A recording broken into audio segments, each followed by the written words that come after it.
Was one of my first white friends, like, in my life, man. He was a good dude, too. He moved to Silver Spring from Utah, of all places.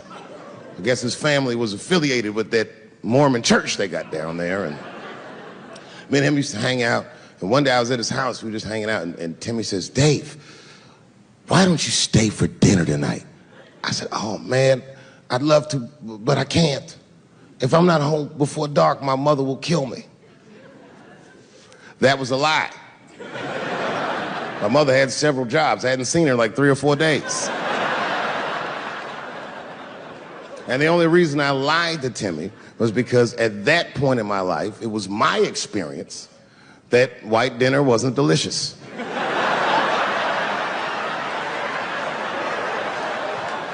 I'd rather go home and fry some bologna or some shit like that.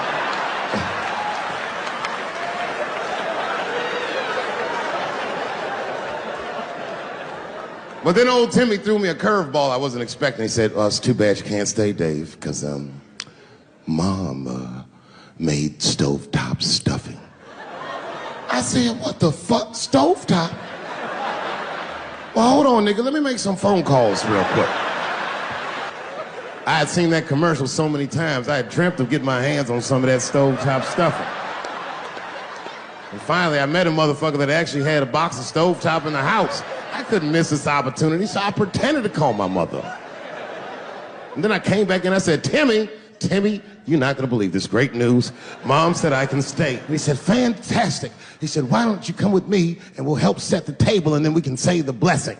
I had no interest in setting this motherfucker's table or saying these crazy ass Mormon prayers. I just wanted that goddamn stuffing. So I told Timmy, I said, "You know what, I'd love to help, but let me go wash my hands first." My plan was simple.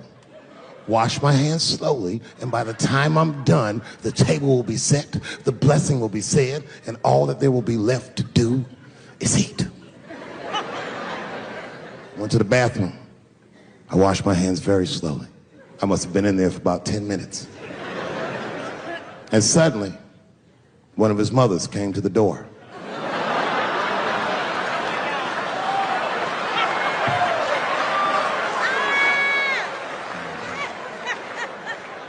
She was like, "Hi, David, right?" I said, "Yes, ma'am." She said, "Timmy tells me that you're planning on staying for dinner."